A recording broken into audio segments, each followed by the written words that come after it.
Hola, soy Victoria Cáceres, escritora y lectora. Hoy voy a leer un cuento de Felisberto Hernández que se llama La casa de Irene. 1. Hoy fui a la casa de una joven que se llama Irene. Cuando la visita terminó, me encontré con una nueva calidad de misterio. Siempre pensé que el misterio era negro. Hoy me encontré con un misterio blanco. Este se diferenciaba del otro, en que el otro tentaba destruirlo, y este no tentaba nada. Uno se encontraba envuelto en él, y no le importaba nada más. En el primer momento, Irene es la persona que con más gusto pondríamos de ejemplo como simpáticamente normal. Es muy sana, franca y expresiva. Sobre cualquier cosa dice lo que diría un ejemplar de ser humano, pero sin ninguna insensatez ni ningún interés más intenso del que requiere el asunto. Dice palabras de más como cuando una persona se desborda y de menos como cuando uno se retrae. Cuando se ríe o llora parece muy saludable y así sucesivamente. Y sin embargo, en su misma espontaneidad está el misterio blanco. Cuando toma en sus manos un objeto, lo hace con una espontaneidad tal que parece que los objetos se entendieran con ella, que ella se entendiera con nosotros, pero que nosotros no nos podríamos entender directamente con los objetos. Hoy volví a la casa de la joven que se llama Irene. Estaba tocando el piano. Dejó de tocar y me empezó a hablar mucho de algunos autores. Entonces vi otra cosa del misterio blanco. Primero, mientras conversaba, no podía dejar de mirar las formas tan libres y caprichosas que iban tomando los labios al salir las palabras. Después, se complicaba esto el abre y cierre de la boca. Y después, los dientes muy blancos. Cuando terminó de conversar, empezó a tocar el piano de nuevo. Y las manos se movían tan libre y caprichosamente como los labios. Las manos eran también muy interesantes y llenas de movimientos graciosos y espontáneos. No tenían nada que ver con ninguna posición determinada y no se violentaban porque dejara de sonar una nota o sonar equivocada. Sin embargo, ella se sentía mejor que nadie con su piano y parecía lo mismo del piano con ella. Los dos estaban unidos por continuidad. Se les importaba muy relativamente de los autores y eran interesantísimos. Después me senté yo a tocar y me parecía que el piano tenía personalidad y se me prestaba muy amablemente. Todas las composiciones que yo tocaba me parecían nuevas. Tenían un colorido, una emoción y hasta un ritmo distinto. En ese momento me daba cuenta que a todo eso contribuían Irene, todas las cosas de su casa y especialmente un filete de paño verde que asomaba en la madera del piano donde terminan las teclas. 3. Hoy he vuelto a la casa de Irene porque hace un día lindo. Me parece que Irene me ama, que a ella también le parece que yo la amo y que sufre porque no se lo digo.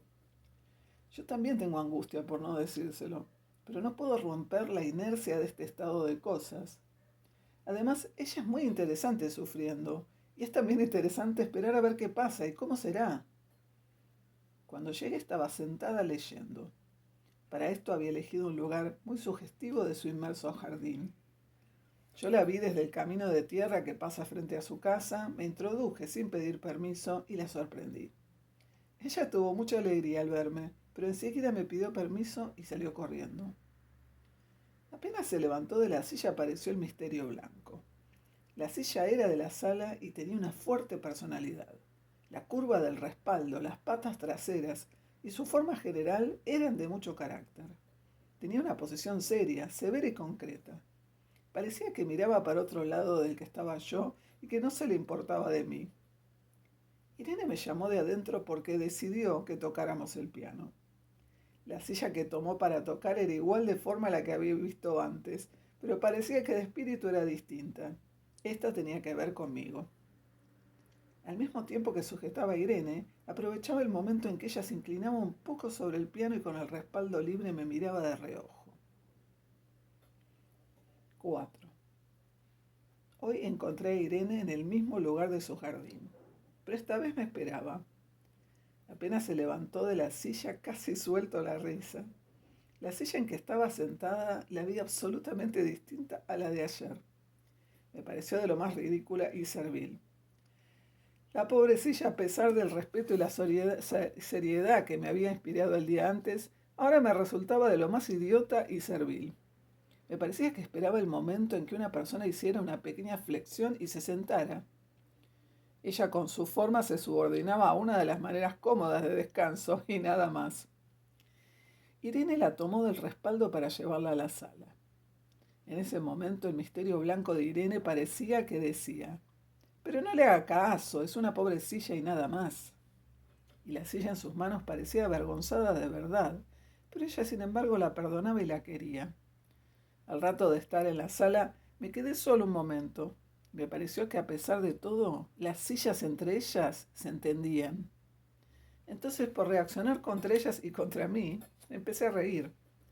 También me pareció entonces que ellas se reían de mí, porque yo no me daba cuenta cuál era la que había visto primero, cuál era la que me miraba de reojo y cuál era la que yo me había reído de ella.